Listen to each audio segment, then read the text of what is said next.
Hello and welcome to another episode of the Destiny Truthcast. This is episode number 58, and happy to be joined again this week by Red Wing Girl. How are you doing, Red Wing Girl? I'm doing much better. Thanks for asking. How are you doing, Souls? I'm doing okay. We missed you on last week's episode, but glad that you're back with us, although this week you kind of have the smogma issue going on out there. Yeah, it's a bit ridiculous over here right now. It's so hot. Each day it's hot, and we have all the smoke coming in from British Columbia, and so everything is really hazy, and it's hard to breathe, and it's really annoying. And we don't have air conditioning in the Northwest because it never really gets super hot, so I'm basically just dying. Well, don't die, but is it at least a little better today? Because, I mean, I was seeing pictures you were showing from out there, and just it was unbelievable how limited the visibility was. The smoke was just so thick everywhere. Yeah, it's pretty bad, and coincidentally, the Blue Angels are here for Seafair this week, and so hopefully it won't cause too much of a problem while we're recording, because it's loud. Well, that would be kind of cool if we had the Blue Angels fly over. You might just have to hit the push to talk and let us capture that. I don't think you'd even be able to hear anything. It would just be some loud noise. Just the sonic boom. Well, it would be pretty apropos because we've got with us on episode number 58 our 99th and 100th community guests on the Destiny Truthcast. And we're going to let them fight out to see who's 99 and who's number 100. But we're happy to welcome Fareo and PW Los Angeles to the Destiny Truthcast today. How are you doing, guys? Fantastic. Thanks for having me on. Doing great. I already claimed 100, though, I think. Yeah, we might have to have a Rumble match, battle to the death. I'm thinking some kind of like beam over a pit of punji sticks and the little bat things like the giant Q-tips. Well, there's only one way really to solve it. What are both of yours main? What do you main, each of you? I am a Striker Titan. I've mained all of them, but I've last mained a Titan. Oh, man. Can't even have a tiebreaker because it's the Titan. Titan would have been number one, and you're both Titans. Better go to weapon of choice, I guess, maybe? Scout rifles and machine guns. The one gun that I'm going to miss the most from Destiny 1 is definitely going to be Monte Carlo. Yeah, I don't have an opinion on either one of those. See, neither one of them said sniper rifle, and that was going to be my up near 99. So I don't know what to do now. So I guess it'll just be left to the imagination. But we're happy to have you both here today, and start with you, Fareo. You were originally going to join us long ago, and not sure why you weren't able to, but happy to finally have you here with us. If you could, just tell the community a little bit about yourself and how you like to play Destiny. Yeah, definitely. Yeah, I contacted you a little while ago when you posted on the forums, and at the time I had a bunch of personal stuff come up, and I just don't think I was quite ready to get back into podcasting. I actually used to run my own podcast. It was just a general gaming news podcast. We think we did up to like 140 or so episodes. So I'm thinking about, getting back into it, and I really appreciate, you allowing me to come back on and talk to you guys, kind of to get back in the swing of things. But yeah, I'm Striker Titan. I've been playing Destiny since the alpha. I actually started life as a hunter in the alpha because I thought Destiny was going to be a completely different game. I was expecting more of a Borderlands than Halo, but I've been Titan true ever since then. I kind of play everything, and I know it's a cliche answer, but I guess to narrow it down, I think I spend most of my time in Control. And if not in Control, then like the heroic strikes. A lot of my clanmates and I also like to go out of bounds. So we do, as we dubbed it, spelunking, and try to get out of bounds as much as we can. But yeah, I think last time I checked on time wasted on Destiny, I'm like over 3,000 hours or something crazy like that. Wow, that's a long time. Yeah.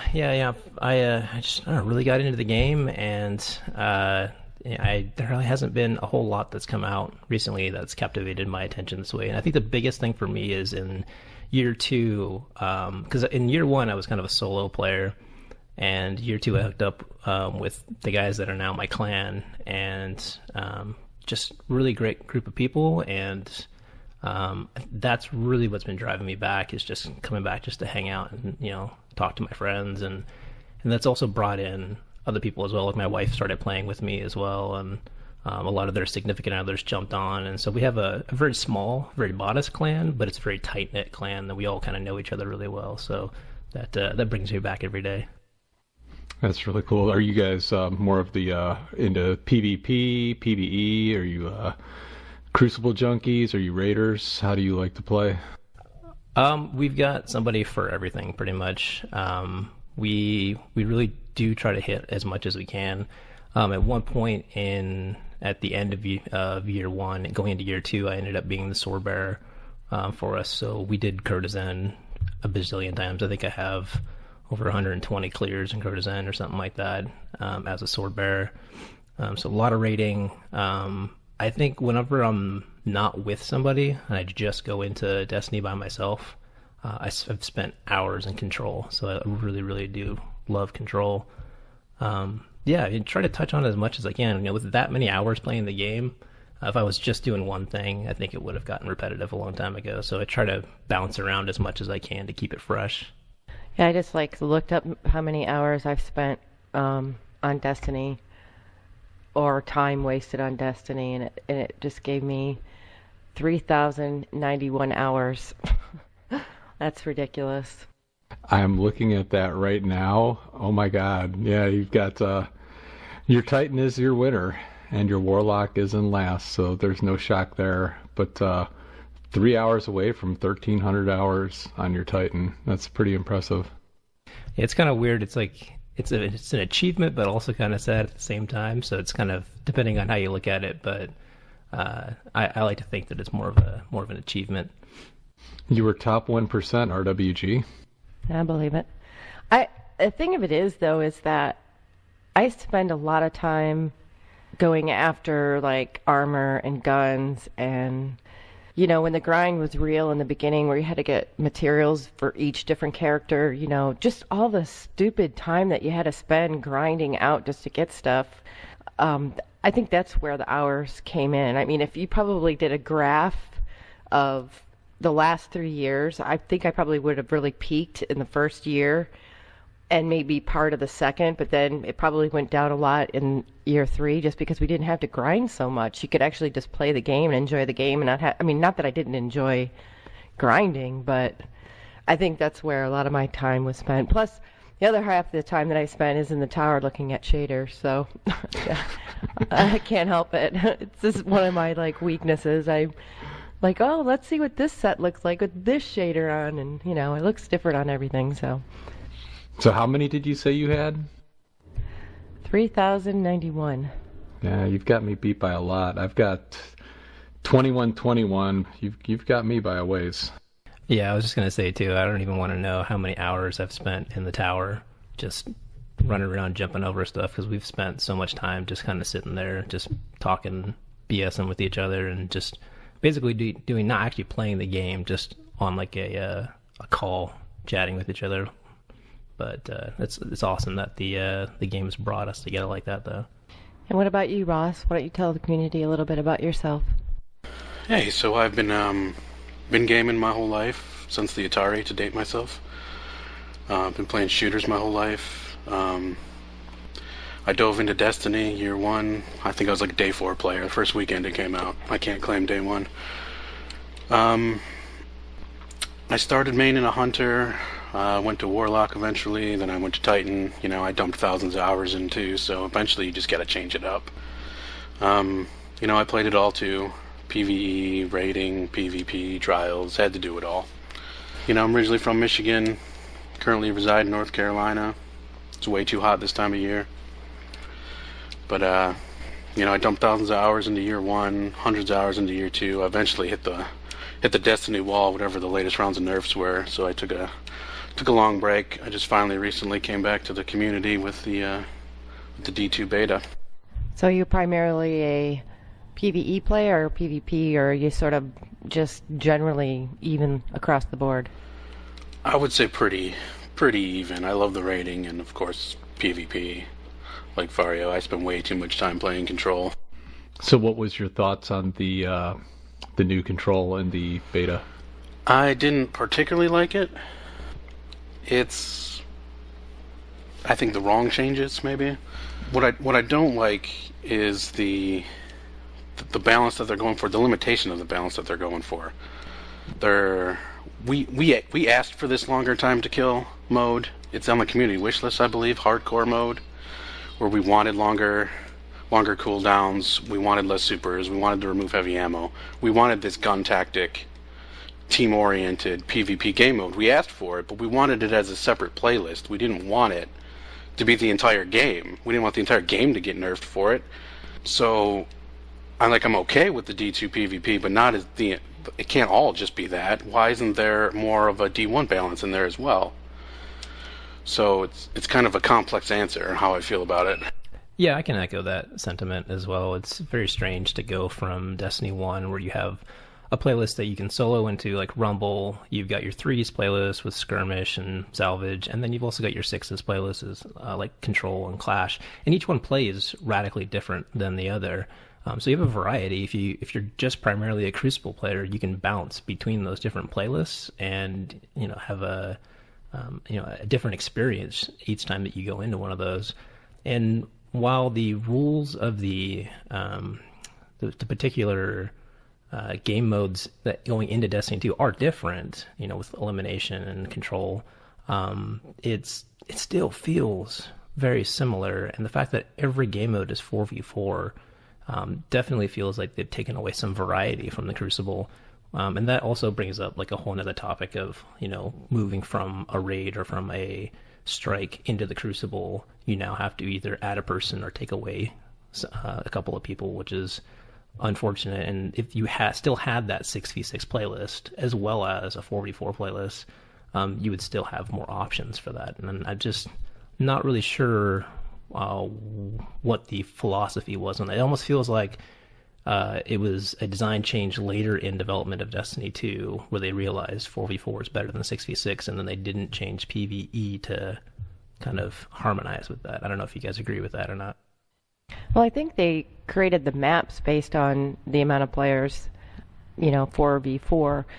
But I mean, I still think that at some point they will introduce maybe more or less player game modes, because I think after everyone plays the 4v4 kind of game modes, I think it's just going to get kind of dull, and they're going to realize that. That's just my opinion. I feel like they potentially may make other maps that work better for those higher numbered players. But, the map that we played on in the beta, to me, didn't seem any bigger or smaller than some of the maps that we play on now with 6v6. And in some of those things, I think that's kind of like a good balance. Now, they think it's more chaotic, and maybe it's harder to run 12 people in one game, and they're doing it to reduce some of the lag, or maybe they just feel like it plays a little bit better. My biggest thing was just how slow everything moved. And, after playing Mayhem, which I can't imagine playing Mayhem with 4v4, I think it'll be really boring. It just seems like it's just going to be a stuck kind of playstyle in PvP without all the different other options like what you guys are saying. So I think they may consider expanding on it, but that's what they want. They want the 4v4, and it seemed like if you weren't on a team, you kind of had to kind of pick it up and hang out with other randoms, just to kind of cover each other. And I don't know. We'll see what happens. Maybe they think this is the best mode.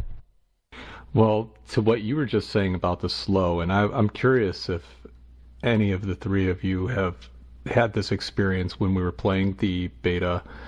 I was basically playing the Arc Strider for most of it. I went in, did the Warlock initially. I did the Arc Strider once and didn't really like it the first time. I did the Titan. I went back to the Arc Strider when I remembered it had the dodge you could do during the super, and then as a switch flipped, it made sense, and I used it the rest of the way.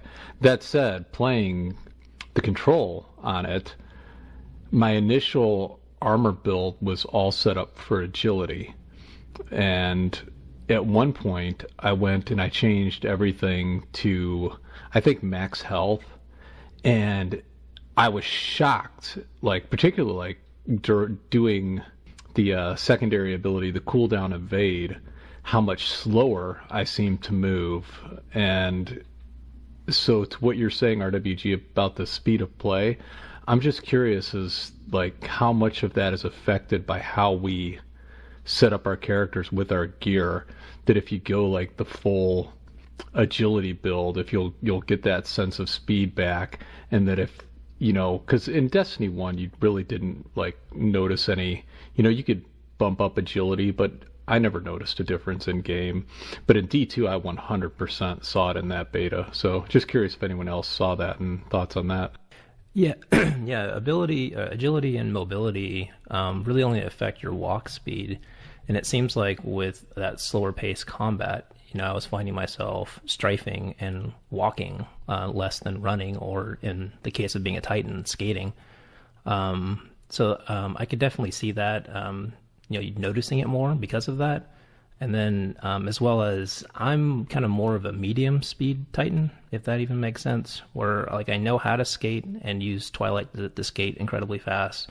But as far as my mobility is concerned, you know, the strafe jump that they added in, or they changed, when they said the skating was gone, I kind of lost my mind, and I moonlight as a Void Walker, so I was like, I guess I'm just going to be a Warlock now. But the strafe jump actually works just fine, and if you're not like, you know, speed skating, you can still move pretty fast as a Titan in the Destiny 2 build. So I don't know, I didn't the mobility of actually moving around didn't feel as different to me, but that's maybe just because I don't Twilight Garrison or Shade Step. It felt slower to me, but I didn't play around with it enough like Souls did to really play with the differences. But it felt a little slower, but again, I didn't adjust nothing to see how fast I could be. Yeah, when I switched my armor build to the full health, and I went into that next match, as soon as I went and started doing the evade, it felt like I was like evading in molasses compared to what I had been on the previous build. I mean, it was very noticeable to me. So I'm just curious on that. As far as the changes, Ross, to control itself, one of the things that's really been jarring playing that has been going and having to first neutralize zones and then capture them. And it's just like, it makes me really appreciate the change in D2 so much more. I just like to go in and capture it. I think that really just bogs down play with the whole neutralize. So just your thoughts on the changes to the game mode itself. Yeah, the actual changes, just like you were saying, the neutralizing, thank God. The changes are good. It was the balance, that the limitations of just having that balance within the game that really bothered me. I like having a competitive mode, but to only have it is where it's going wrong for me. But the changes to control, I think, are a huge improvement to the game mode. Something interesting on the changes to control. So, you know, like you said, now there's no more neutralizing the zones. Also, before you had to have 3 Guardians on a zone to get max speed as far as capturing that zone. And then when you started the Crucible match, you had to capture your home zone, where if you started on A or C. And that's all changed. You don't have to do that anymore, which at face value, when you read it off as bullet points, all sounds fantastic. But it's kind of strange how that affects the flow of combat. Whereas like in Destiny 1's control with the 6v6 setup, when the match starts, somebody has to stay at A or C to capture the zone. Oftentimes you get 1 or 2 people that stay there, maybe even 3, but usually 1 or 2. 1 or 2 people go straight to B, and then maybe you have a lone wolf that goes to flank, and everybody gets kind of spread out. And then those people that contest B will, you know, they'll either die or kill off who's there, and you'll start the respawn dividing. And when those people die, then wave 2 comes out. The people who were at the points come in and rush B or flank or whatever, and then you've got a flow of combat that is recycling. Whereas with the zones being pre-capped right now, with the exception of using advanced tactics, most people are just going to go straight to B, and that's what I found most in the beta was like match starts 8 players on the B flag, and it's just pure chaos. You don't really have that division of players to slow down the combat so that you have people here and people here. And then they specifically said, we changed so that you only have one person on the zone so that you could have people, one person on the zone, one person at B, one person grabbing power ammo. So it seems kind of contradictory that they would make both of those changes at the same time, that one change allows you to spread out, and then the other one pushes you back together again. I don't know if you guys noticed that or not. I didn't, because generally I always try to push for B. Oh, or generally in our case, we're not just pushing for B, we're ignoring A like the plague and everyone running for C. Yeah, the other thing too, specifically on the Exodus Veil map for Control in the beta, it was really strange, the placement for power ammo. Both the power ammo spawned in the archways adjacent to the B flag, and that's really, really close to the B flag, and it's also in between B and C and B and A. And what that does is it doesn't allow you to utilize the rest of the map anymore. If you look at some of the other D1 maps where the heavy spawns, say like Rusted Lands, the heavy spawns in the ruins on the C side of Rusted Lands and back behind the building on the A side of Rusted Lands. And those places, without having a reason to go there, that you don't normally go out there anyways. But you do go out there, and it pushes combat out there. So maybe one team grabs heavy first, and then they push the other heavy, and now they're fighting in an area they wouldn't normally be in because there's no zone to cap over there. But with Exodus Veil, the power ammo is right in the flow of combat, so all of the area out behind A and behind C wasn't utilized.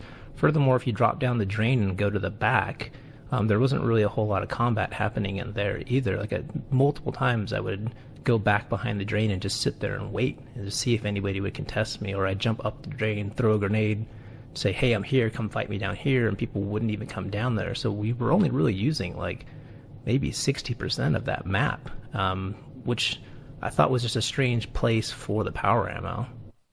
Yeah, I did notice that too. Like a lot of the time, it was just focused on B, and somebody started to go towards whatever side you were on, then you would like fall back a little bit, but it was still like within shooting ability. You didn't really have to go far. I don't even think I saw the whole map. Like I never took any time to like walk around, and I did see that sewer area, and I went down there once and there was never anyone there, so it was like I just moved on and just kind of stuck with the crowd and just shot everybody at B.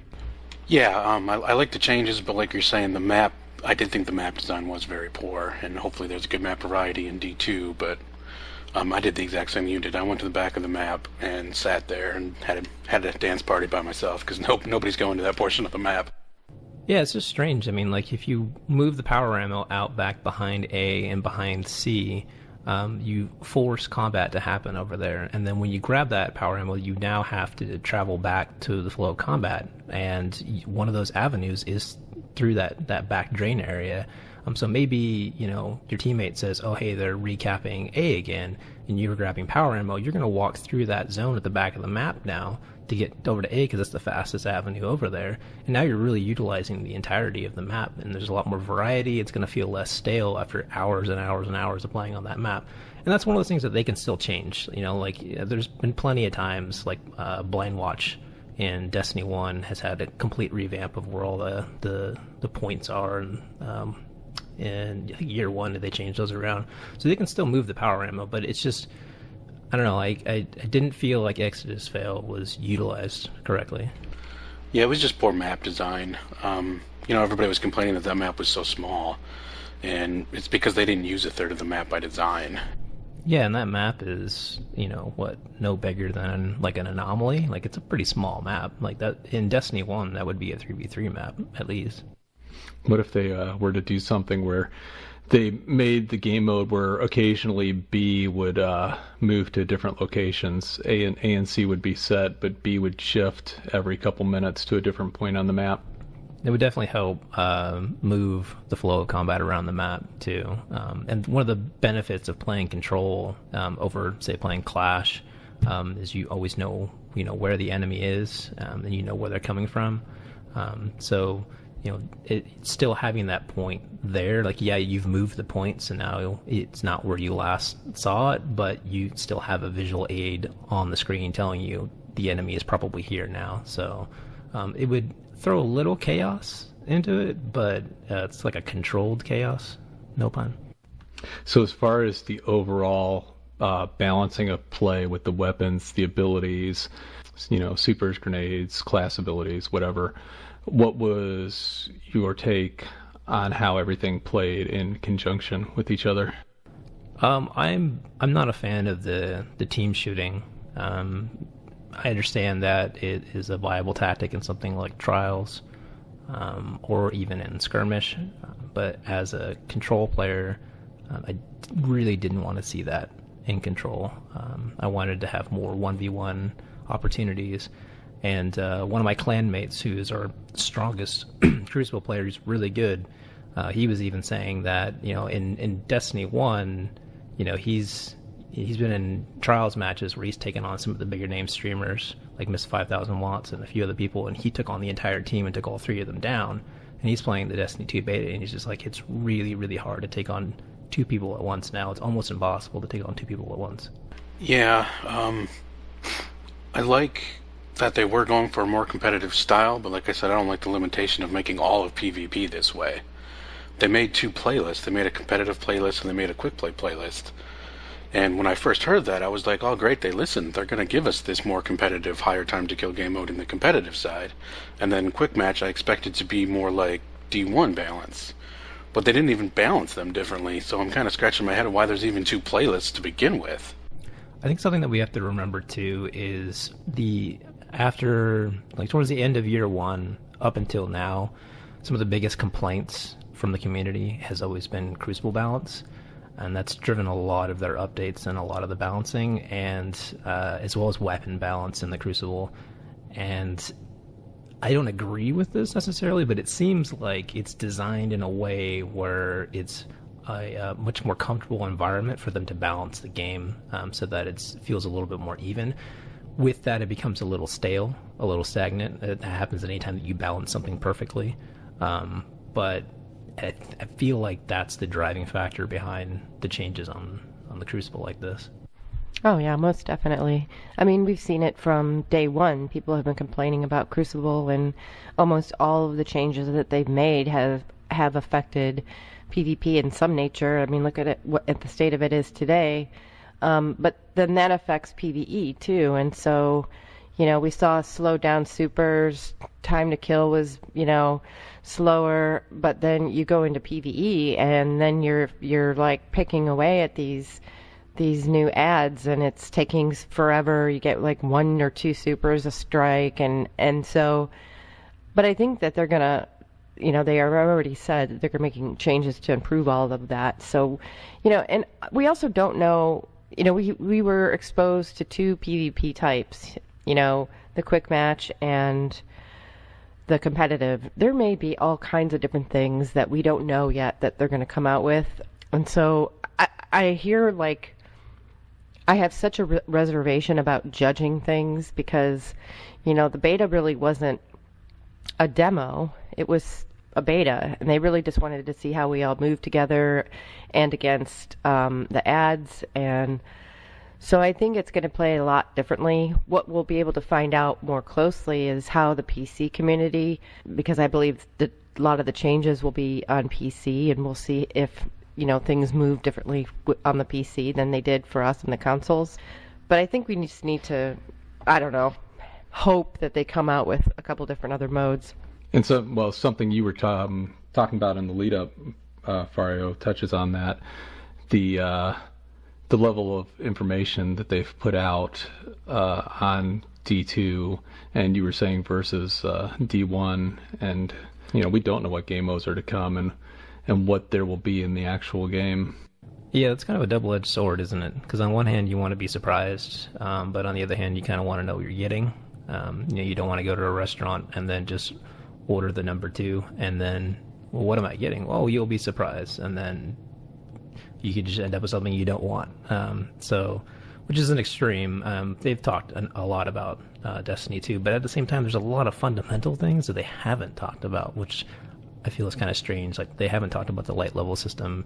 They haven't talked about weapon mods.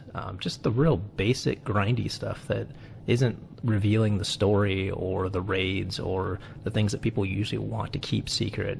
But Luke Smith is like so tight-lipped on this. Like, he wants you to just completely experience everything fresh. And I know they've said on their podcast, Luke Smith specifically said that like one of his favorite things from Destiny 1 is like the Black Spindle quest line and the Sleeper Simulant, where the community just kind of discovered it, and it was just a huge big thing that blew up. And it was, and that's awesome. I really hope Destiny 2 has things like that. But everything can't be like that, though. You know, we need throw us a bone here. Like, it just, Destiny 1, they kind of gave away the entire farm, if you will, where it's, you know, they showed us everything. And they said that the reason they did that was because they had to test everything, because Destiny was a brand new game. So they had to test, you know, the Strike playlist, the Crucible playlist, the Patrol playlist, everything. They don't have to do that this time around. They just need to test what they've changed, and then they're good. But even looking at other games, you know, I'm really conflicted right now with Destiny 2 if I should be excited for it. Like, I've spent 3,000 hours in Destiny 1, so clearly I should be excited for it. But I don't really know what I am excited for. Does that make sense? Yeah, I kind of feel the same exact way. Like, after the whole beta, and, you know, I played the Strike, and it was the whole 2 primaries, and I lost my special, and I just was like, oh my god, this is just, I'm not into just picking away at stuff with 2 primaries. So I'm sort of in the same boat you are. I didn't get a good vibe on it, and there hasn't really been enough information that has come out that, you know, has piqued my interest enough to say, oh well, you know, this will be really cool. So I've been trying to be reserved, you know, because I just don't feel like I have enough information. But I'm sort of in the same boat. Like, I'm not like super excited like I thought I would be, for sure. Well, it was actually, and I was trying to find it and I can't, so I wish I could give credit. I think it was maybe an article on Google News, but wherever Deej is right now, I think he's in New York. It was an interview with him, and they were asking him that about the difference between the D1 and the D2 betas, and his kind of take on it was, with D1, you know, it was a new IP, people had no idea what it was, and they showed off, you know, entire story missions, but no one knew back then what the classes were, no one knew what a Warlock, a Titan, and a Hunter were within the game, their abilities, how it worked, and any of that. And going into D2, you know, people are familiar with playing these characters, they're familiar with the abilities of grenades, you know, how leveling up a class works. And so they didn't feel the need to have to show off as much as they did in D1, because people have such a firm understanding of Destiny and what the universe is this go round. Well, I think for me, this goes to the root of the thing for me. For me, what sold me on Destiny was the whole 10-year plan. Like, I thought the Guardian that I was making was going to go through, you know, a 10-year game, and I would be evolving and carrying through with me all of these things. And that sort of died when they said, nope, that's not what's going to happen. Each new game that comes out, you're going to be basically starting over. That really kind of killed off a lot of my enthusiasm about Destiny just in itself, coupled with the fact that we were only given the option to import our characters, but we can't make any modifications to them. If we want a different character look, we have to delete our old, or not import, and create a new one. And so then that was like the last sort of like, you know, thing I was kind of hanging on to, hoping that I'd be able to change my character, because to me, regardless of whether or not I'm losing everything, I still was in my mind saying, okay, I'm going to continue my characters through the whole game if they allow me to import them. You know, they're going to be day one creations, and they're going to see through the 10-year plan, or whatever, however many years this thing is going to happen. And so I'm more hung up on that than I am anything else. Like, I know in the beta, I couldn't find a gun that I really liked. They didn't feel right to me. I didn't have enough time to spend to sort of, use them and discover what gun is really going to stand out for me that I'm going to really like. That's a big part of it, and I haven't had that opportunity yet. So, and the same thing with the supers, how we level up and how we play each different character and what we're used to and what we'll find to be better. I don't feel like I can make any kind of a comment on any of that because I haven't experienced it yet. I'm sure I will, and there'll be like aspects of the game that I'll be like, wow, this is so much better, or oh, this is so much cooler than it was in this, and whatever. I'm sure there'll be those opportunities, but in terms of the core game part of it, the two things that really stuck me the most was the lack of the continuation, and then definitively if you wanted to change your character, and that just goes to character creation. And I don't understand why we can't do it, but it is what it is. Yeah, it's actually one of the items on the community wish list, isn't it? The whole being able to redo your Guardian's face, as well as Yes, it is. Being a bearded gentleman. I'm a little upset that there's still no beards in Destiny. I don't know what's going on with that. But honestly, on that though, I truly never believed the whole 10-year thing when they announced that. Like I got excited for it, like everyone did, but then like reality hit me really fast, and I'm like, there's no way Activision is going to allow that to happen, because putting a number on a box and pushing it out to retail, like that's a big part of advertising and bringing players into the game. And Bungie's marketing department Activision's marketing department is going to really want to push hard on that. And then the flip side of that from Bungie's side is that we can only gain so much power before we really push the divide between a new player and a top level player. I think one of the things in Destiny that gets completely overlooked, that I really appreciate, is the way it scales its enemies and the way it scales its combat. If you have a friend that starts playing Destiny today and they're playing Restoration and you're a 400 Light Guardian, you can jump in with that person and play Restoration with them. Yeah, you're going to be overpowered, but not so much to where, you're sneezing on things and destroying it. You still kind of feel like you're taking damage, and you can just play with them as they level their Guardian up to 400 and then go do end-game content with them. A lot of other RPGs don't allow that, or even just online games. It's not as conducive for that. I mean, like Borderlands is a great example of that. It's really hard to jump in with somebody who's way further ahead of you. So if you go too far up, like 6 to 7 years into Destiny's life cycle of just continuing to increase the power, somebody starting at the very bottom, I'm not really sure how Bungie would like realistically make it seem like, okay, I'm going to go back 6 years of content and still feel like I'm being damaged by this. I don't know. Well, I mean, that kind of falls flat, right? Because they gave everybody the spark. And if you wanted to start your character over, you automatically started, with mid level, and then you just had to finish the story and you were already high. I mean, it wasn't really that complicated. And, they could do the same thing now. And I'm not saying that we should start over, but basically we're just starting over. And I'm just talking about it in bigger ways. Like, I thought we would be, able to go progress throughout the solar system and maybe eventually somewhere in the universe, and we would always be able to go back to Earth or the moon or whatever in those other areas and still be able to patrol and do stuff there. But really what they do, they've just abandoned all of it. And if you want to play it, you just have to go play back to Destiny 1. That's not how I envisioned the growth of the game itself. I thought it was going to be a continuation with what we've already experienced. But they're not really doing it that way. They're skipping ahead to a different timeline or a different story now where, the Cabal is coming in and wrecking the tower, and, we have to play out that story. And, everything else that we did with Oryx and, all the different stories in the past, I mean, do we just forget about that? Or, I don't know. It just seems kind of weird to me. But it's fine. It's not like it's, I'm over it now, but I was just hoping that it would be a broader experience than just game after game after game. Yeah, and that's what we all thought it was going to be. So it's a little disappointing.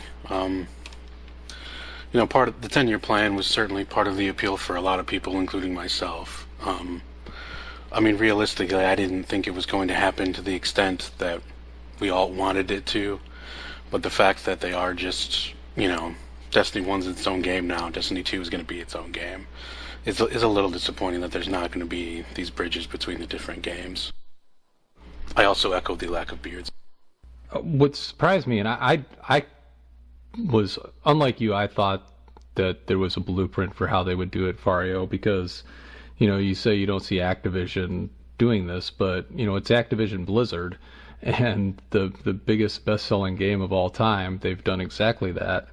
And it seemed like Destiny would follow that World of Warcraft model. I find it really funny because RWG, you brought this up, a month and a half ago. You found that there wouldn't be the migrated characters wouldn't be customizable, and it was actually picked up by Game Media yesterday for the first time. Game Rant put out an article, and they have the quote off the help forums: will players be able to edit migrated characters customization options in D2? And the answer from Bungie: no, there's currently no plan to allow players to edit customization options of an imported character. And it's just blowing up on the forums today. There's if you go to trending on, I think both Destiny and Feedback, there's posts all over. And I understand it. I just think, like I said, it's funny because it's something that has been out and been known for a while. And you, like I said, you brought it up a long time ago, and it's all of a sudden now it's just a thing. Kind of like the one that blew up last week. So I don't know. Well, ironically, the post that I made on BNet about that, everybody was like, that's nothing. What do you even care about that? That doesn't affect how the game plays, blah, blah, blah, blah. Nobody cared about it. Why are you complaining about that? And I'm like, that was one of the top trending feedback requests, where people wanted to be able to go in and go to a barber shop and do whatever the hell they wanted to do with their character. I mean, it was been requested forever. And the fact that, and I'm sure it's top 5 things requested, and all of a sudden people, they're so hung up on dedicated servers and 60 FPS and all this other stuff that people have decided that should be the precedent for this game. They've forgotten all the little things that people asked for and wanted changes on it. And so I don't know why it's such a big thing now, because you're right, it's been out forever. Well, I just think it's funny. It's it's one of those things that, kind of like Guardians talking, where, our Guardians stopped talking with the Dark Below. I mean, it's been 3 years since our Guardians said shit. But, someone in games media posts an article, or, a big time streamer says something about it and calls out Bungie, and it's just it's that, oh my God, yeah, Bungie's the devil. Let's all ream Bungie, and this is the latest thing. No one gives a shit until all of a sudden it becomes the in thing to post and complain about, and it's just I don't know, it's if people cared, you should have been saying something. If people cared about the Guardians talking, you should have been saying something. We've been talking about this, for the last month and a half. If it's something players wanted, where were you posting about it and talking about it? Now we're a month out from release, and all of a sudden it's an issue, and it's not how it works. So I don't get it. Yeah, I think there's definitely some bandwagging going on there, but on the whole character creation thing, I think the closer we get to launch, the more people are going to start to realize this, and I expect it to be a big deal on launch, when people are actually importing their characters, and they're just oh, cool, I'm stuck with this random hairstyle or headpiece or whatever the case is. Biggest thing for me on this, and some clarification that I would love to have from Bungie, is in Destiny 1, when you chose your race, that also defined your wave. I know this seems petty, but I've spent the last 3 years as an Exo Titan doing a military salute, and that doesn't really reflect my personality. I would have much rather had the human derpy, oh hey, wave. And that's something you couldn't change. But again, on the the community wish list, one of those things is an emote wheel. So I figured that was kind of part of of that. But in the Destiny 2 beta, it was the waves were attached to classes. So all Titans had the same waves, all Warlocks had the same waves, all Hunters had the same waves.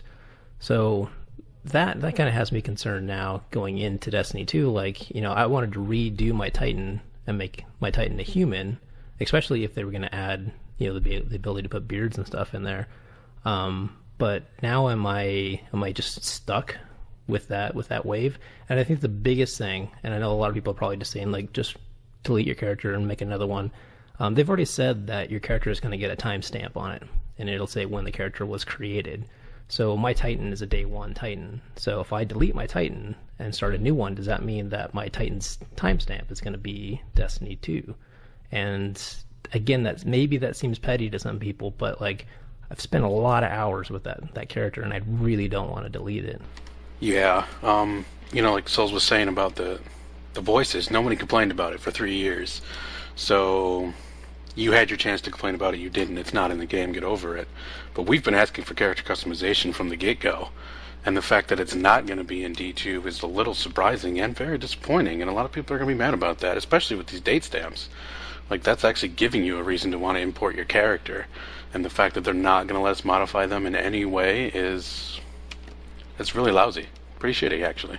Yeah, I'm importing all of mine, but my Hunter is an EXO, and I don't like it, and I'm still on the fence. I don't know what I'm going to do.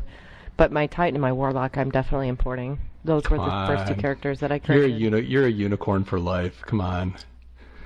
I know, I have a big horn on my EXO on my Hunter. I mean, I just didn't, you know, when we went in there and we were creating these characters, it never occurred to me that I would be stuck with it. Like, I don't know. And then, like, you know, then you started to put all those hours into it, and, you know, the stats started to pile up. And so I was just like, well, I don't want to change that, so I'm just going to keep it. And then it just got to the point where, well, now I'm sort of attached to it. And a lot of people say, well, I'm not attached to my character because they don't talk and they don't represent me, and I have just the opposite reaction. Like, you know, these are just the vehicles in which I play the game, and I am attached to them. You know, it's like getting rid of a car. I don't want to, like, give it up. You know, I want to maintain it. So I'm going to import. Yeah, I think the Guardian talking thing, you know, I agree and I echo that, you know, everybody had their opportunity to speak up on that. But I think that's just become more and more prevalent with the lack of creative writing for the supporting characters around the Guardian. Because there's plenty of mute characters in other games that you never really notice that the character is mute because the other characters are doing a really good job of speaking for you, or the dialogue is just so interesting that you just don't care. And I was on board when Nolan North flipped over as the Ghost because I'm a real big fan of his voice acting, and he's really good at ad-libbing, but it doesn't feel like he has, you know, the opportunities that are with Ghost to just be as creative, or maybe he's just stuck to the script or something where the Ghost dialogue just doesn't feel as compelling. And then some people have pointed out in cutscenes where it seems like the Ghost is trying to talk to you and you're just not talking back to the Ghost. And, like, if your character is going to be mute, you really shouldn't do that, or you should playfully joke about it and move on, or the Ghost should be your voice and reference it and say, like, you know, if another character asks your Guardian a question, Ghost would chime in with, like, oh, you know, he doesn't talk much, so allow me to do this for you. I don't like it when the Ghost talks. I mean, to me, it's just weird, you know, in some cases. In some cases it's appropriate, but in other cases it's, like, annoying. So I'm not hung up on the whole talking thing. I understand people have a reason they believe that their character has to talk in order for them to feel attached to them. But my position is those characters are me, and I'll talk whenever I want, not when, you know, the Ghost asks me a question. Yeah, you think with the focus on your Guardian is your Guardian, and your Guardian will stay with you for the 10-year plan, and that's, like, the only thing carrying over from Destiny 1, this would have been a great opportunity for them to unify this. And when going into Destiny 1, you import your character, or your progress, if you will, and then you make one Guardian, and that is you, that is the Guardian. And then when you go to play, instead of having 3 different characters, which almost everyone does because they want to play everything in the game, you have almost like classes or roles, or like a job system from an RPG, if you will, where you just pick, I'm going to be a Titan today, and then underneath the Titan helmet is your Guardian, and then you decide, I'm going to play a Warlock now, but it's still your Guardian under the helmet. It just seems contradictory to have 3 different Guardians with 3 different races and genders and all that, and still have them push like, you're the Guardian, but there's 3 different versions of me. It seemed like there was an opportunity for that. So, Ross, you wanted to discuss DLC implementation in Destiny 1 and looking at Destiny 2. What were your thoughts on that? Yeah, with DLC, it's not just the sheer volume. Obviously, they've got to give us a lot more than they did in Destiny 1. It's notorious now, the problems they had with Destiny 1. Hopefully, they're saying they can keep up with the schedule this time around, and that'll be great. But how they implement it is the important thing. In year 1, their DLCs were, they're changing the economy, they're negating progression, they're leaving content behind, they're leaving gear behind. That's the wrong way to implement DLC, and they cannot do that in D2, in my opinion, at all. Like, you have to learn from your mistakes. I understand they were limited in D1. I still don't think they needed to do it the way that they did it.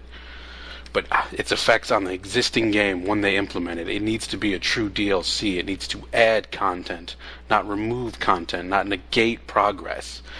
You can't just constantly do a 180 on the economy and the progression system. You got to find the formula, and you got to stick with it. Your DLCs have got to add to the game. Their philosophy is find the fun. They need to add to the fun. They cannot negate progress. They cannot screw up the economy. They certainly should not just leave boatloads of content behind each time they implement a DLC.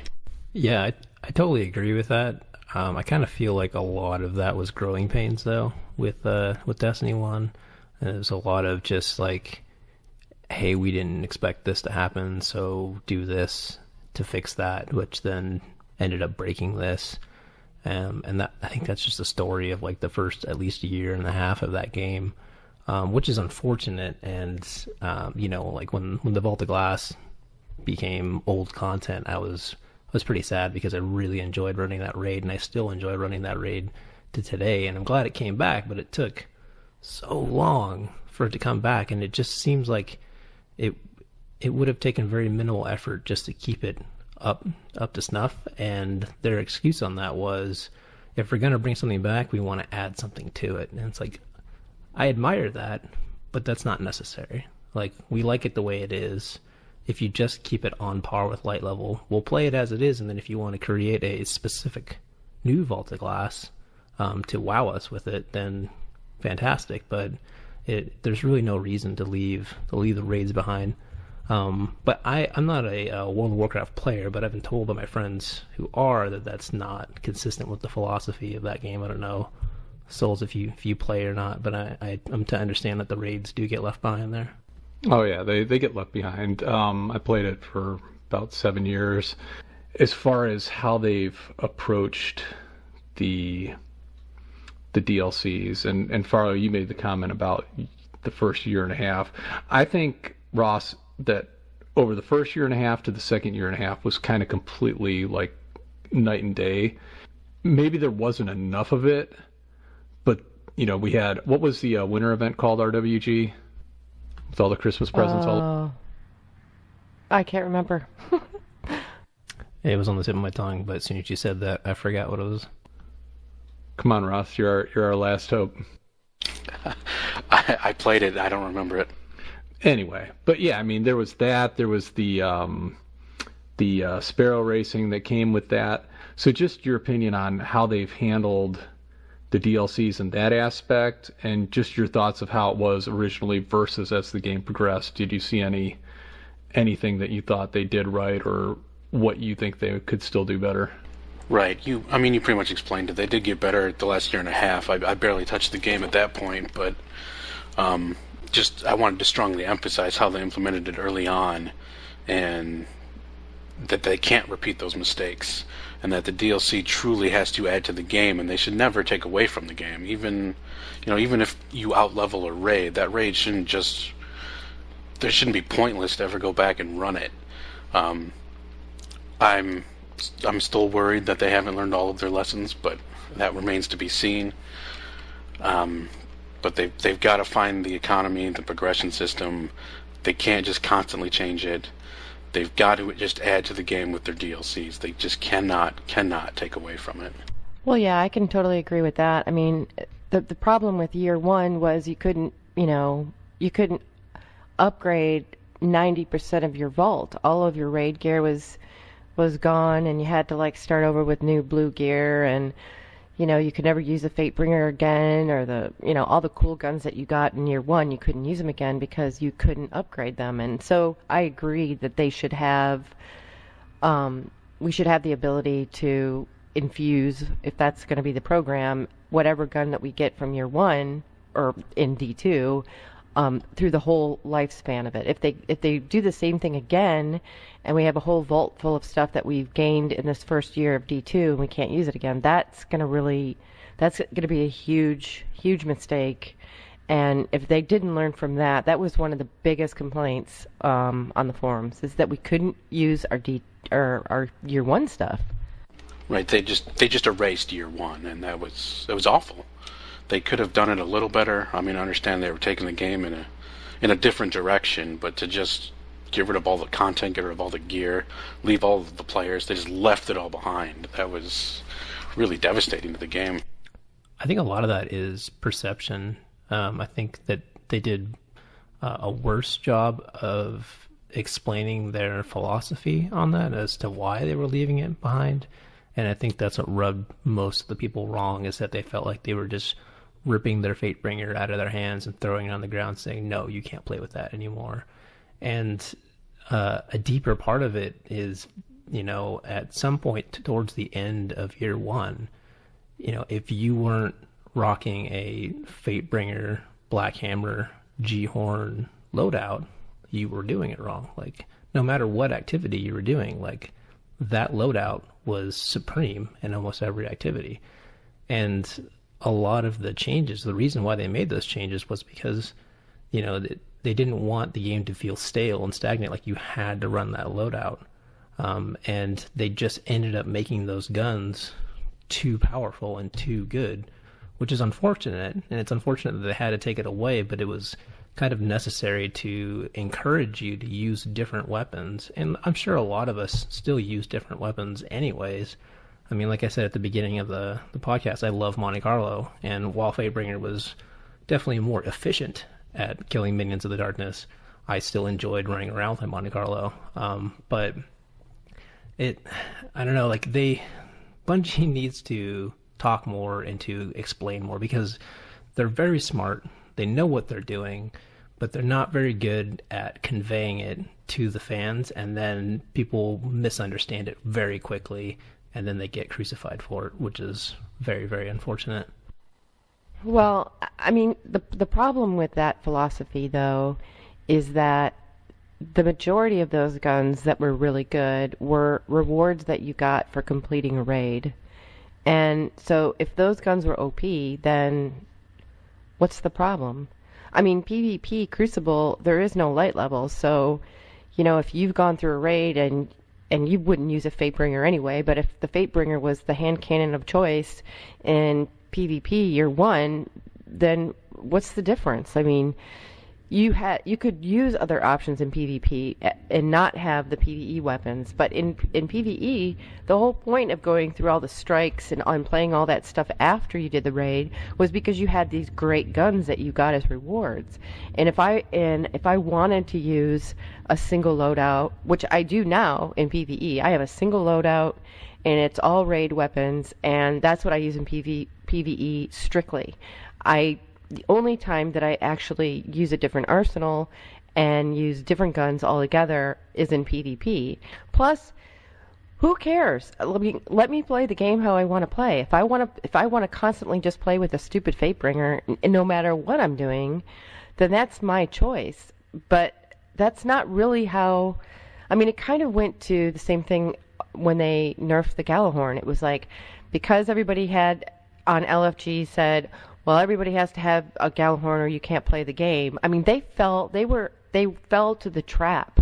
Instead of just saying, encouraging people to just create LFG requests for a raid team that they didn't have to have a Gallahorn, instead of like encouraging that, they just went and punished everybody that maybe not even used LFG by nerfing the stupid Gallahorn. It was like they fell victim to what was actually happening in the group, but by people asking for other people to only play with them.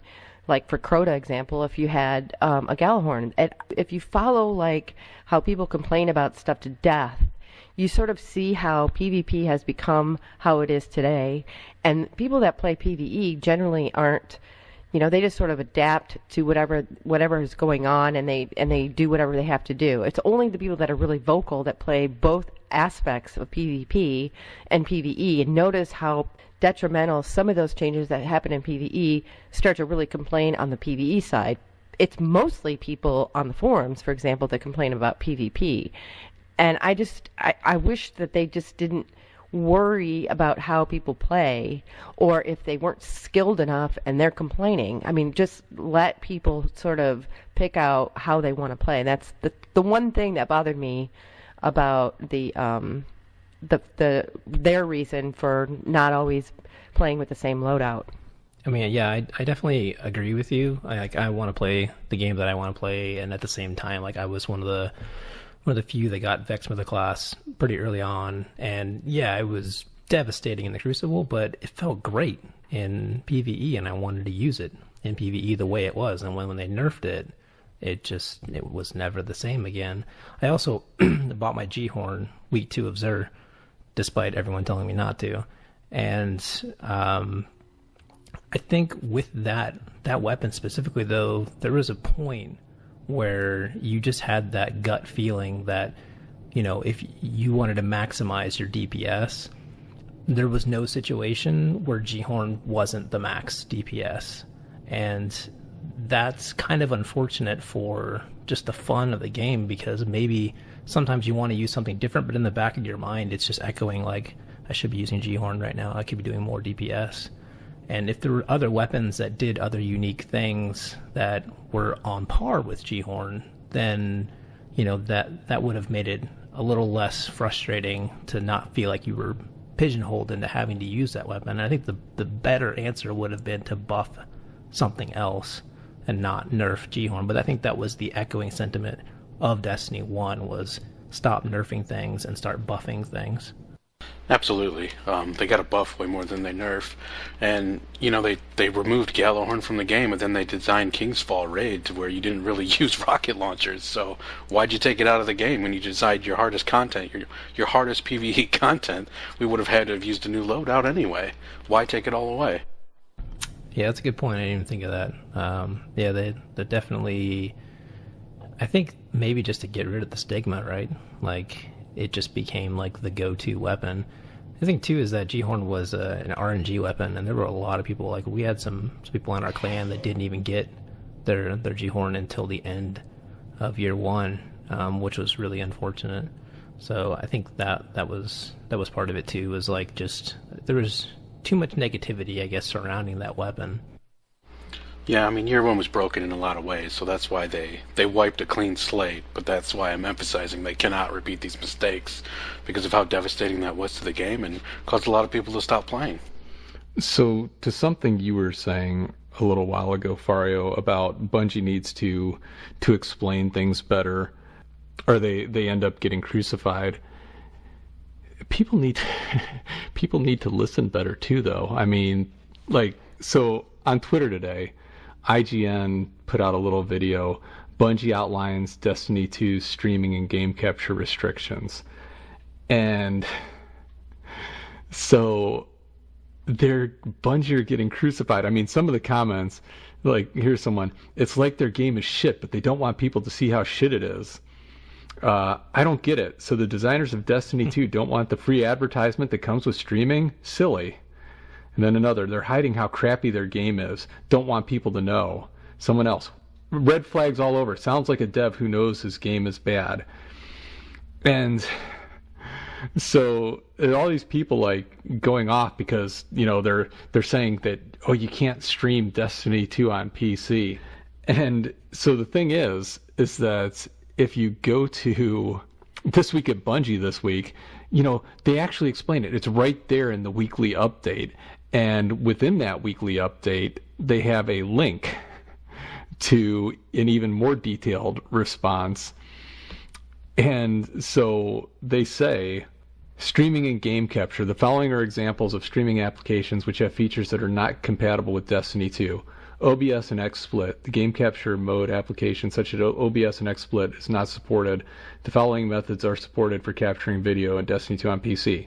To capture while playing an exclusive full screen, for hardware capture, you need methods such as Elgato, AverMedia, or a dedicated streaming PC that is supported. NVIDIA Shadowplay and AMD Relive are also supported.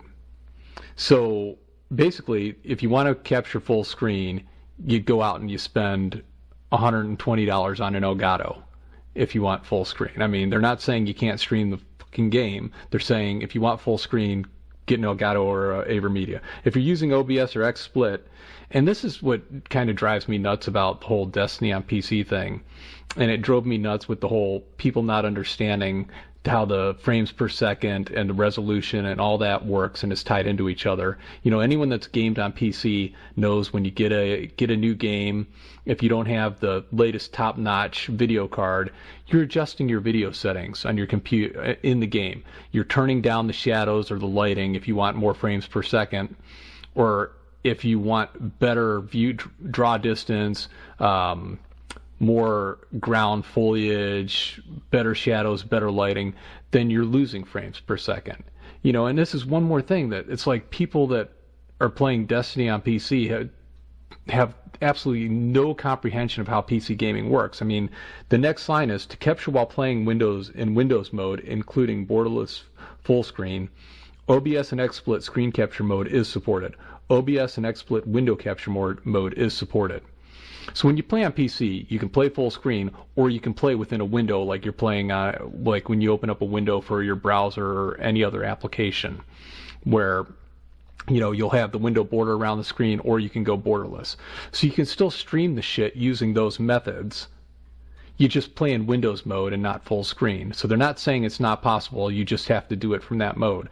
And, you know, you can say what you want about Bungie has to communicate better, but they're being crucified over this, and it's the most non-issue in the history of non-issues.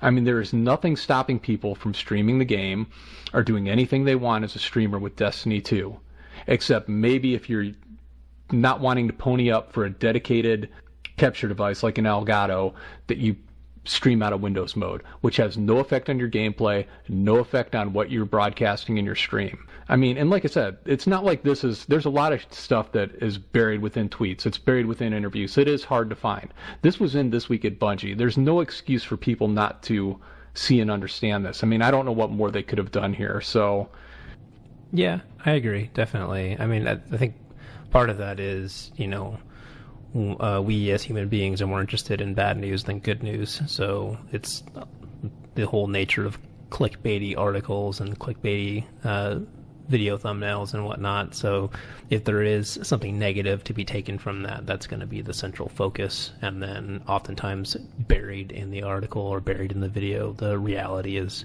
in there. But people usually don't get that far. They usually just take the headline and then run with the headline, which is unfortunate and the wrong way to utilize the internet. But the beta suffered from the same thing. You know, when all of the constructive criticism hit the forums and hit Reddit, you know, you had places like The Know and Forbes, you know, running stories saying like the Destiny 2 beta, is it a failure? Is it a flop? Is it bad?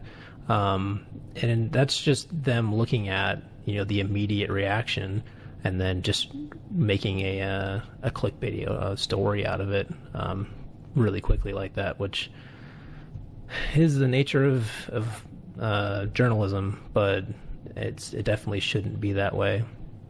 I think, though, to the point of Bungie's communication, though, there's definitely some room for improvement on their part. And I don't know if it's their marketing department or if they just need to loosen the reins on Deej a little bit to let him talk more. But the beta is a really good example of that, because as you know, you guys have mentioned multiple times on this podcast and previous episodes, the beta is not a demo. The beta is a beta. The beta is a stage of development when you're developing a game.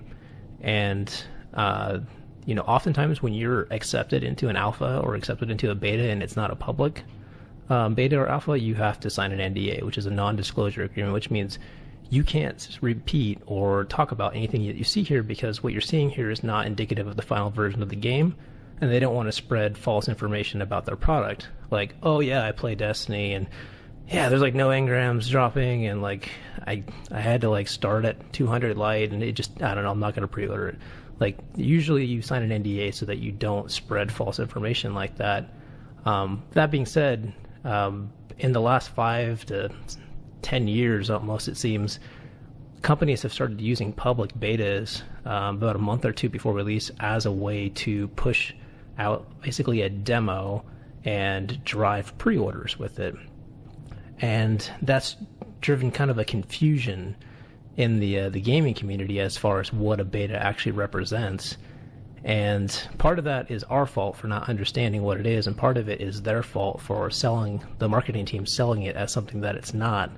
Because in reality, the Destiny 2 beta wasn't really a beta build of the game. Like, Bungie is playing the beta build at home on their beta server of the entire game. What we played was more like a kiosk demo at an event. Like, that's something you would see at like a Comic-Con or an E3, where everything is predetermined and curated so that you can jump in, play a Crucible match with a bunch of guns and appropriate light level, and then get out, and then you're done. Or jump in, play a strike, and then move on to the next person in line for the demo. Which, again, so if they call it a beta and people think it's the beta, and the Destiny 1 beta had all of this content and it showed what the full version of the game is, they've even said, oh, this is months old, this is indicative of the final version of the game, but hey, pre-order if you like what you see. So it definitely put out a very mixed message from what they've shown. Well, I think the interview with Luke Smith kind of screwed things up too, because he was giving one-word responses to people's questions, and once again it rubbed people the wrong way, and he just doesn't seem like the person that should be interviewed. I mean, it's just like the second time now his name has come up in a negative way because of the way that he responds to things, and it really irritates people. So you're right, maybe Deej needs to be a little bit more, respond a little bit more, have someone else do the talking. I don't know. Yeah, they can definitely communicate better.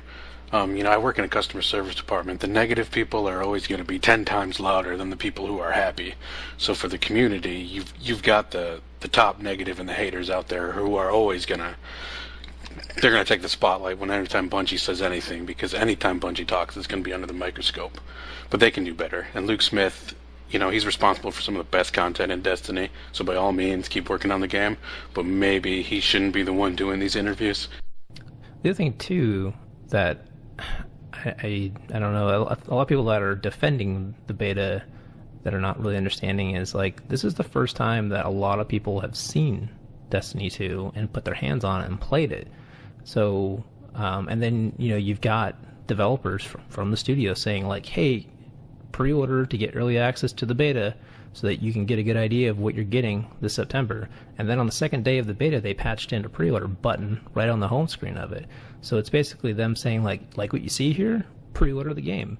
And it's a really weird mixed message, because this isn't the game. This is a build that's months old, one of the oldest builds that they've shown of it, and there's no light level progression, there's no weapon mods, there's you can't create a Guardian, you didn't import your Guardian.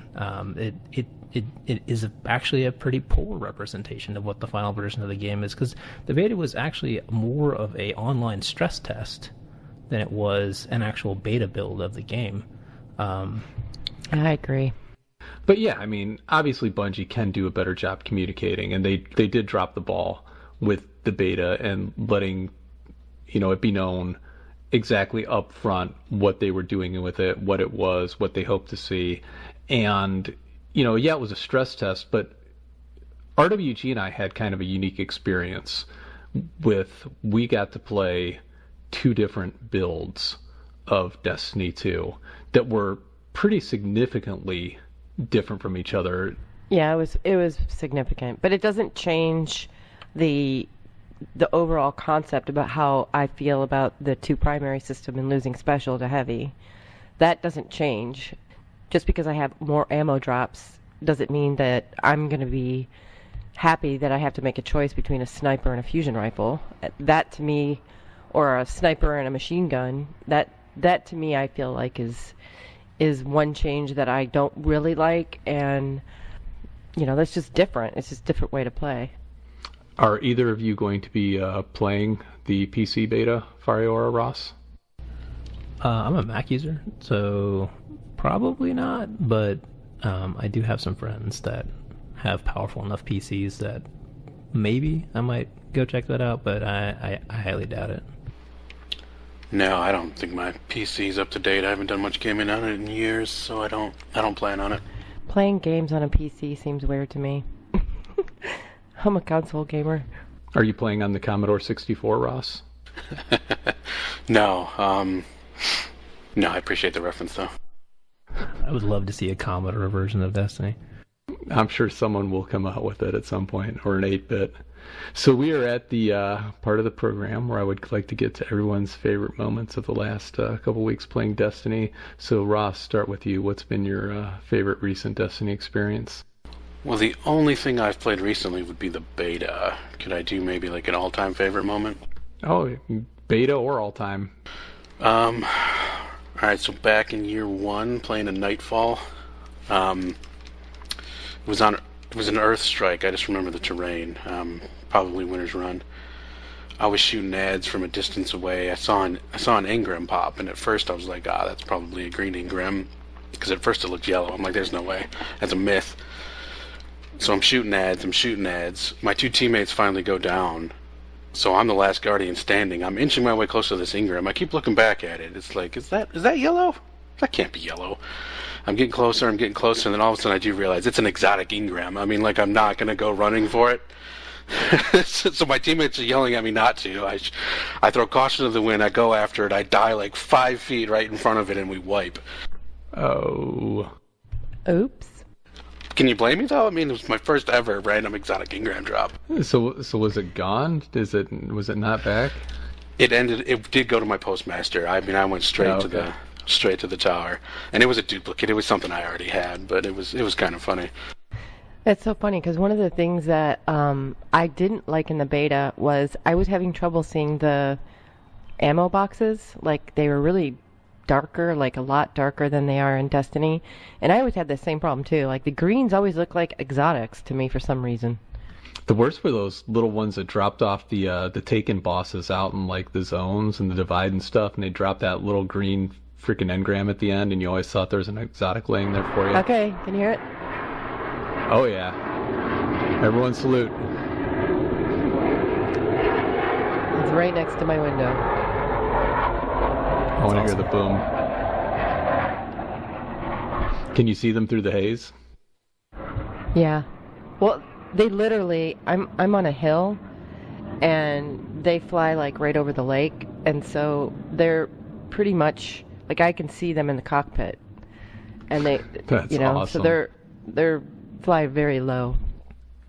And yeah, Ross, I remember the days of yellow engrams, exotic engrams dropping on the ground, and that was something that I wish, that's another thing that the 3 of Coins killed. Hopefully we have that experience again in D2 with exotic engrams or something cool dropping like that from bosses. Yeah, something to that effect. They've got to duplicate that scenario, that excitement of that reward. What about you, Fareo? What's been your favorite Destiny moment lately? During the beta, I I was flipping back between Destiny 1 and the beta just to kind of compare and contrast. And I'm not particularly a great Crucible player. I'm okay, but I was I just played like about 3 or 4 matches on the beta, flipped back over to D1, and I was on Skyline playing as my Striker Titan, and for some reason the planets aligned, and I got a 4 pick off of Fist of Havoc off of B, 4 guys down, 1 Fist of Havoc, and then somebody turned the corner and I got the next guy. And then like 2 minutes later, I go back into B again and I pull 3 of them off of B with another Fist of Havoc, and then lay waste to 2 guys coming down the staircase.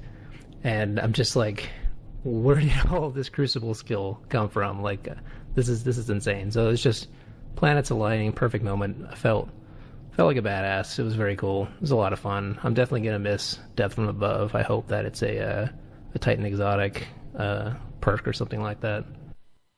Oh, I didn't realize Death from Above is gone. It's not on the second cluster or anything. I didn't even look at the other Titan cluster at all to see what's there. So that's gone completely. As far as I can tell, yeah. I mean, unless it's just worded in a weird way, but I believe it's gone. But to trade that off, I guess, armamentarium is intrinsic to strikers now, so you get 2 grenades, which is cool, and I've had my armamentarium glued to my chest since year 1, so. What about you, RWG? What's been your favorite Destiny moment in the last week or so? Well, obviously, the picture that you had Fareo do for me of my Titan with my Red Wing girl, Mark, was awesome. I love it. Hanging up in my office. He did such a good job with it. I was really surprised. It was really cool, and I love it. Well, and again, listening to you talk on this episode of the podcast today, and about your characters and just how bummed out you are that the way they've handled the progression and things not going forward. I know how much, particularly your Titan, has meant to you. You've got 3,100 hours in this game, 1,300 hours on your Titan, and so if Bungie wasn't going to let you carry that character forward, I just wanted you to have something that would be able to always carry that character forward. And so I reached out to Fareo, and he's just such an awesome person, and he did up a drawing of RWG as her Titan, wearing her favorite armor set, the Snow Glare, and then it has a Titan mark with the Detroit Red Wings logo on it, and it's just the most badass thing. And I'm just glad that you like that. Just really cool. Yeah, it was really, really nice. He did such a good job on it. So yeah, that's my year 1 Titan. I love it. Go Wings. That's yeah, right. I saw that. Go Wings.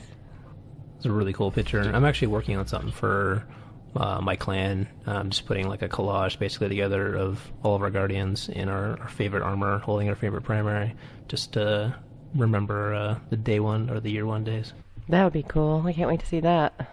I mean, there's just so many great artists in the Destiny community. It's just unbelievable. Everyone has a different skill or different way of drawing or painting or digitally or whatever. And it's just amazing to see some of the art out there that's produced for Destiny. It's just really crazy. So I kind of feel like I have a piece of that now, and it's at home, and I really like it. So thanks. So what about you, Souls? What was your favorite Destiny moment? Well, obviously, my favorite Destiny moment was your reaction to seeing your Titan.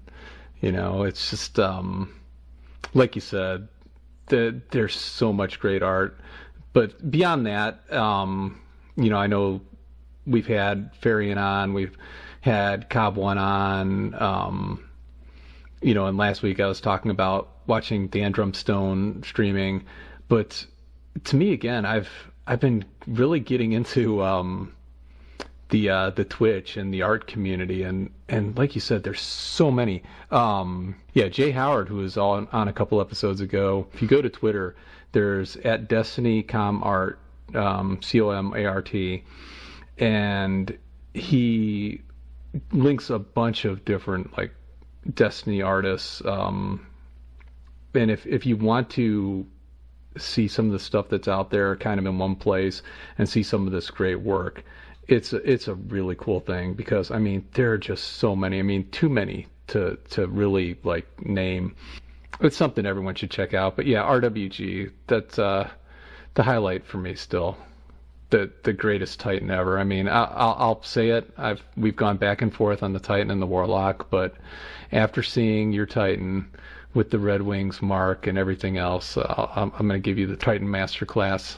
Good. It's also your birthday today, isn't it? Yes, it is. What? Happy birthday. Happy birthday, Souls. Thank you very much. Your birthday. Here's the is flyby. Exactly. Are the Blue Angels giving me a birthday flyby? Yeah. Oh, that's awesome.